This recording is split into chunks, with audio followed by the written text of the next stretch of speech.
What's going on, ladies and gents? Your boy FGC Gama here, and I'm representing FGC News. I'm here with none other than Christina, aka was it Burr Bunny? Burr Bunny. I'm sorry about that. So, for all the people that don't know who you are and what you do, go ahead and kind of give them a brief introduction. So I am the general manager of ELEAGUE and vice president of eSports for Turner Sports, and I oversee a lot of the business operations, business development, production, marketing, social media. I don't personally oversee all of it myself, but I oversee a team, a really good team that does all of that. Excellent, excellent. So you do a lot of big things, basically.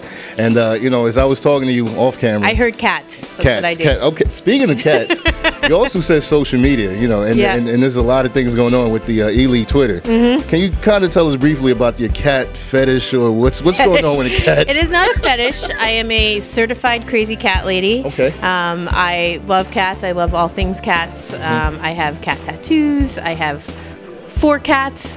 I am married, so I'm not a crazy cat lady, living by myself with 4 cats. No offense, because that's not actually a bad thing. It's the dream. But okay, excellent, excellent. So you love cats? I love cats, and I have a little bit of influence on our social media team, and you know. Yeah, and those guys are doing an excellent job. You know, they're making me and everyone else laugh. Those guys are killing it. I mean, you have Electric Leo and Genfo who are on the team, who they really took it upon themselves to embed themselves like into the FGC and learn about like what's resonating with them and what kind of things that they're reacting to, and because we really wanted to become a big part of FGC. Absolutely, and I think you guys are doing a great job, and I'm kind of glad you said that, because this is a great segue into the next question, right? The FGC. Yep. These guys, you know, I'm kind of guilty myself. We tend to be really apprehensive when newcomers, you know, try to do something, sponsors, business ventures, etc. I think we've been really embracing ELEAGUE, and I'm not quite sure why. I think you know why, and I'm interested in knowing what are some of the things you guys are doing, consciously doing, to make sure you're just not like a fly-by-night corporation. Yeah, I think for us, I mean, it's kind of been there, done that. When we announced ELEAGUE, there was a lot of apprehension about us starting ELEAGUE, and you know, Turner, WME, IMG, they're going into eSports, like they're just gonna TVify eSports, they're gonna ruin eSports, they're sellouts, all of that stuff. And so we worked really hard to stay as authentic as we could to the space, and we didn't go and TVify eSports. We weren't sellouts. Any of even our brand integrations were like very meaningful integrations. You know, there were things that made sense. We had people in the first season chanting the names of our sponsors at events because they liked the fact that they were kind of being embraced as a community. And I think when we went in and we decided that we were going to do Street Fighter, you know, Street Fighter is one of those just evergreen, amazing fighting games. I used to play it in the early 90s. We really wanted to make sure, again, that we were authentic to the space, and that we're having as much fun as possible. And I think that we came out and, you know, we take every production very, very seriously, but we don't take ourselves like too seriously, and we're having a lot of fun, and we're interacting with the community, and I think the community, I hope the community appreciates that. Absolutely. And so we didn't go out and we didn't reinvent the wheel as it related to FGC or Street Fighter. We really got the right players involved. We listened to the right people talk to us about what works, what doesn't work. And I think it translates on screen. And I think people are seeing that, like, okay, like they get it. They're not trying to like be something that they're not. And that's probably why we've been, well, you're finding yourself surprised that you like us. I love you guys, man. Absolutely, you're doing your thing, and it makes perfect sense. You know, like you said, you guys are not too serious where you're not able to make fun of yourselves and even just have fun. And that's kind of what I think is one of the main key ingredients. You're not just a bunch of suits or business types coming in to change things. And so now with that said, you know, it's a completely different format. A round robin, enabling all the players to face off against each other. And I love that. So any plans on keeping it that way, or are you guys going to change things up for the next go round? Like, what are your future thoughts? I think after the season ends, we'll, as a team, get together and discuss whether or not we thought it worked, whether or not it didn't work. We'll work with Capcom. We'll talk to, you know, our talent, because they're very embedded into the community, and really figure out if that is the right format for us. And, you know, we've even made tweaks even in the way that we're presenting the broadcast. I think for the first day of preliminaries, we were doing like a game and a break, a game and a break, and it was like people were like, oh, we just want to see more games. So we switched it up, and we had like 2 or 3 games, and then we had maybe slightly longer breaks, and the community really liked that because we were listening to their feedback. So it's hard to say if we'll keep this format or not. I think we just have to wait until the season ends and figure out how it works out there. Absolutely. That's an amazing answer, and it's good that you guys are actually paying attention to the community, taking in feedback. Speaking of which, is there any direct source of communication in which people can submit feedback? And if so, what's the best way they can kind of share their thoughts? Well, I mean, as I said, our social media team is killing it, and they do a lot of listening. So not only are they out there interacting and creating funny memes and, putting up highlights and stuff like that, they're actively listening to the feedback that we get from the community. They're on Reddit. They're looking at, feedback on Reddit. And then after that, we take that, and then they'll come to me and say, like, hey, we've been seeing this trend of a lot of tweets where people are requesting this, or, or even the talent, too. For our production meetings, like, every single time, because they're very in touch with the community, right? And so every single production meeting, we have the production meeting, we go through the run of show, and then we talk to the talent and say, look, is there anything that you've heard? Are there any improvements that you want to make?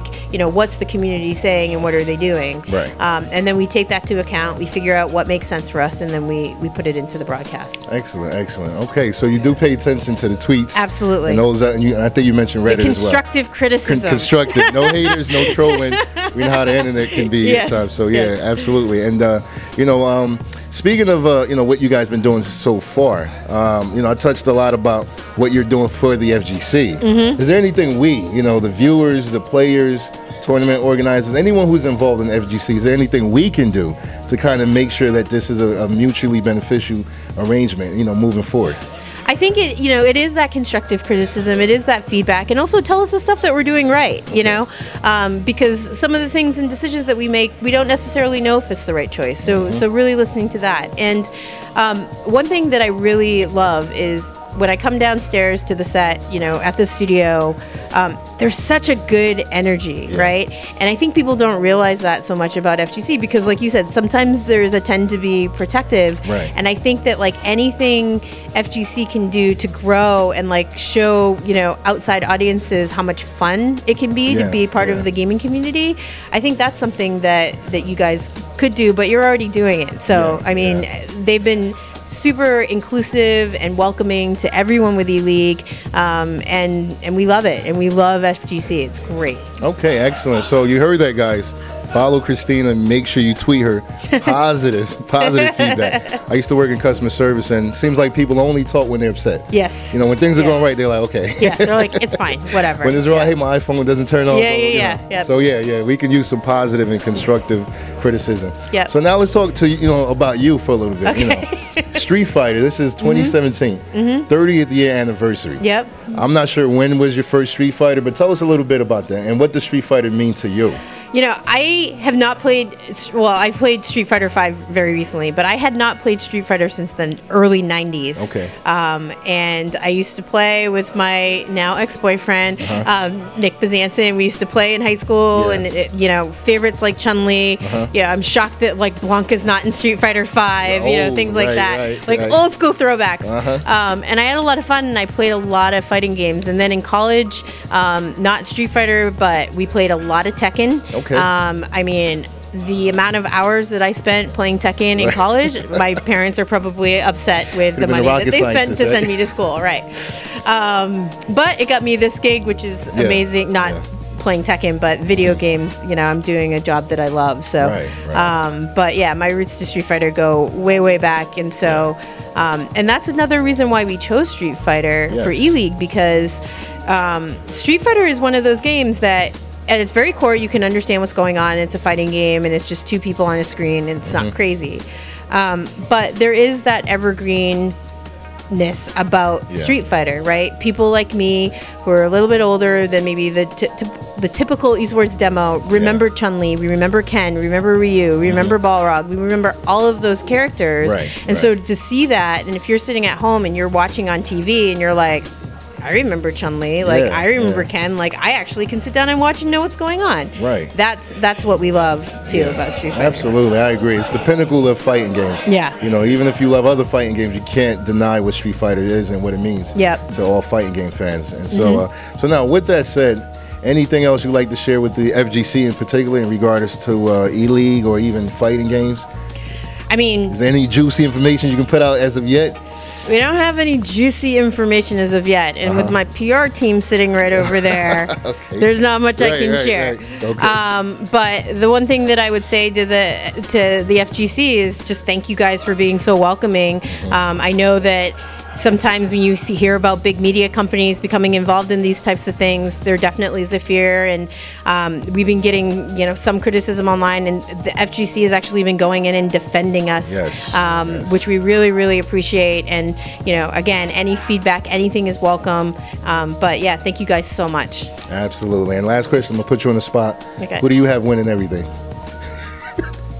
Oh gosh. It doesn't matter, preference. So skill. I'll say a little secret in that every single person in preliminaries that I rooted for didn't make it into group stage. Okay. So I am not going to even say, because I don't want to jinx that person as they go into their playoffs and finals. Okay, good answer. Right? Good answer. Absolutely. Yeah. I'm not kidding. Every single person. Everyone, they're all going already, right? Yes. Okay. Yeah. Cool. So all the rest of the guys that are in, they do have a fair chance in winning. You all have a fair chance because I will not say out loud to anyone who I think is going to take it. Excellent. Well, it's your boy Gama, FGC News, sitting down with Christina. Thank you so much for sitting down with us. You can go ahead and follow her on Twitter and all that good stuff. I'll have the links in the description. Signing out. Peace and love.